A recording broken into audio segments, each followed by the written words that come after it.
Hello, my name is Rebecca Cahill. This is my informative speech. I am doing a musical right now, so I'm making do with what I can get, but that's why my audience looks. This is my audience. Thank you so much. Okay. Hello, everyone. Hi. So my name, as you all know, is Rebecca Cahill. I go by Bucky. And something you may not know about me is that I am a part of BSA. I know. The Boy Scouts of America, now called Scouting America, has impacted my life a lot in many different ways. And today you're going to learn one of the ways it does. I'm ready. Oh, yeah. So I'm going to teach you guys how to tie a couple of knots, but before we get into it, let me kind of get into the background of why this is important to me and how I learned it. So I used to work at a camp and I met a guy named Paul Rupert. He is the founder of a scouting program with Chesterton Academy, and he's an Eagle Scout through BSA. He told me that there are 3 knots you need to know in your entire scouting life, and that is 1 adjustable knot, 1 non-adjustable knot, and 1 to tie 2 ropes together.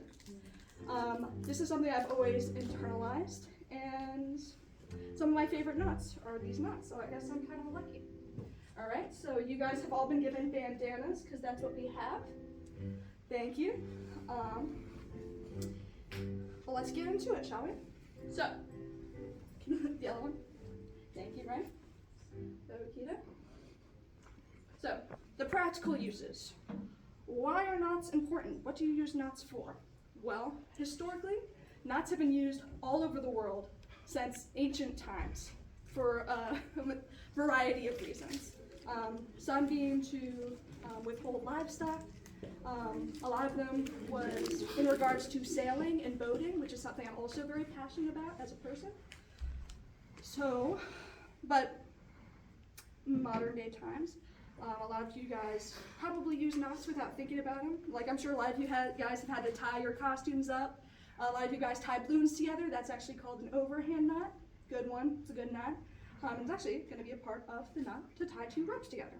So, take your bandanas, and let me teach you how to do the square knot. Okay? So, normally we'd use rope, but a bandana works. If you wanted to tie a bandana together to be nice and sturdy, you would take it left over right, fold it together like that, and then right over left. And that order is actually very important because there are many different variations of knots that are considered to be better or worse than some others. So if you were to do left over right and then left over right again, you would get something called a granny's knot. And that's, yes. And that's kind of according to indoorclimbing.com, okay? The reason the granny's knot is considered to be inferior to the square knot because it has more of a likelihood of slipping and not working as well, according to the Ashley Book of Knots. Okay? There's also a knot called the sheep bend, which you can learn in a BSA Scout handbook that is used to tie 2 ropes together, but 2 ropes of different sizes.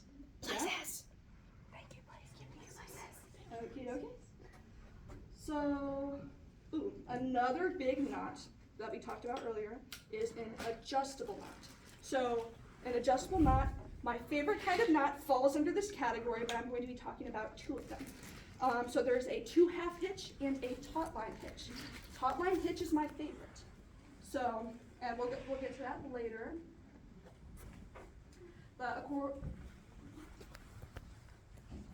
In a momento.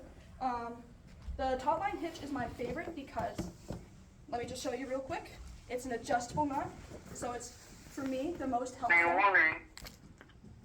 Pardon me. For me, it's the most helpful because it can be used to hitch a tent. So that's something I just use in my everyday life. I also use it to make clotheslines and multiple other things. So how do you make an adjustable knot? A little more complicated. This one you guys don't have to necessarily follow along if you don't want to. You make 1 loop, and then another. Then you bring it on the other side. This is the taut line, by the way. And you make another loop and pull it through itself. I can go through it with you later if you're curious. And then you have an adjustable knot, yeah?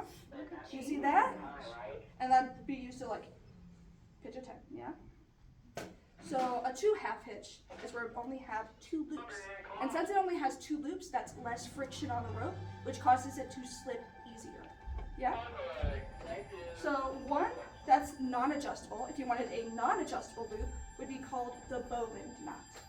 So the Boland is also one of my favorite knots because it's super useful for tying up boats. A lot of times when you tie up boats, you use one adjustable and one non-adjustable. Again, super passionate about it. It's a part of my job, actually. So according to the Essential Wilderness website, the Boland is, again, one of the most essential knots because of its super practical uses. Unfortunately, it can't be used in climbing. It can, but it's not recommended because of how much it bends the rope, because it can kind of wear the rope down. That's why for climbing, figure 8 knots and that family of knots are used more often. So the Boland knot is taught with a fun little trick that I'm going to teach you guys here. And let me just kind of demonstrate it for you here. So you would make a loop, this side over this. Just make a loop, like so. And you would take the bunny. The bunny will go up the hole, around the tree, and then back in the hole. And there you have a Boland. So you take the ends and then you pull them together. Yeah? There you go. I'll check it later. So thank you guys so much. That was the end of my presentation. I really appreciate you guys all for listening. And I'm sorry for the background.